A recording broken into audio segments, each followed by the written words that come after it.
कुछ भी करने से पहले थोड़ा सोचे।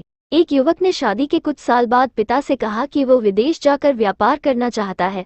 पिता ने उसकी मंजूरी दे दी। युवक अपने माँ बाप और गर्भवती पत्नी को छोड़कर व्यापार करने विदेश चला गया। उसने विदेश में कड़ी मेहनत की और धन कमाया और वो बहुत अमीर सेठ बन गया। लगभग 15 वर्ष धन कमाने में बीत गए तो उसे वापस घर लौटने की इच्छा हुई। पत्नी को पत्र लिखकर उसने आने की सूचना दी और जहाज में बैठ गया। वो सेठ कुछ दिनों बाद अपने नगर पहुंचा। नगर के एक चौराहे पर ही उसने देखा कि एक व्यक्ति एक बोर्ड के साथ खड़ा था। उस बोर्ड पर उसने लिख रखा था, बेशकीमती ज्ञान के सूत्र। सेठ ने उस व्यक्ति के पास जाकर पता किया तो उसने बताया कि मैं बेशकीमती ज्ञान के सूत्र बेच रहा हूँ। तो सेठ बोला, ठीक है, एक सूत्र मुझे भी दे दो। वो आदमी बोला, मेरे हर ज्ञान सूत्र की कीमत 100 स्वर्ण मुद्राएं है। सेठ को ये सौदा महंगा तो लगा, लेकिन उसने एक ज्ञान सूत्र खरीद लिया। उस व्यक्ति ने सेठ को ज्ञान का सूत्र दिया, कोई भी कार्य करने से पहले 2 मिनट रुक कर सोच लेना। सेठ ने वो सूत्र अपनी डायरी में लिख लिया। सेठ को अपने घर पहुंचते पहुंचते रात हो गई। सेठ ने सोचा, इतने सालों बाद लौटा हूं तो क्यों ना सीधे पत्नी के पास पहुंचकर उसे सरप्राइज दूं। घर के चौकीदारों को इशारों से अंदर कुछ भी कहने से मना कर दिया और सीधे पत्नी के कमरे में गया। वहां का नजारा देखकर वह चौंक गया। उसने देखा कि उसकी पत्नी के साथ एक युवक सोया हुआ था। यह देखकर सेठ गुस्से से आग बबूला हो गया।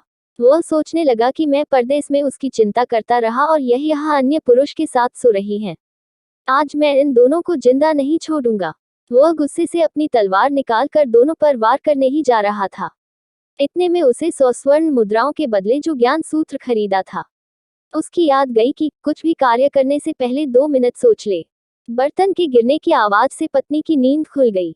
आंख खोलते ही उसने अपने सामने अपने पति को देखा तो वह बहुत खुश हो गई और बोली, आपके बिना जीवन सुना सुना था। इंतजार में इतने वर्ष कैसे निकले यह मैं ही जानती हूँ। पत्नी ने इतना बोलकर पास सोए हुए युवक को उठाते हुए बोली, बेटा उठ जा, तेरे पिताजी आए हैं। युवक उठकर जैसे ही पिता को प्रणाम करने झुका तो माथे की पगड़ी सेठ के पैरों में गिर गई। उसके लंबे लंबे बाल बिखर गए। सेठ की पत्नी ने कहा, यह आपकी बेटी है, इसके सम्मान को कोई आंच न आए इसलिए मैंने इसे बचपन से ही पुत्र के समान पालन पोषण और संस्कार दिए हैं। यह सुनकर सेठ की आंखों से आंसू की धारा बह निकली। उसने पत्नी और बेटी को गले लगा लगा लिया और सोचने लगा, यदि आज मैंने उस ज्ञान सूत्र पर अमल नहीं किया होता तो आवेश में आकर कितना अनर्थ हो जाता।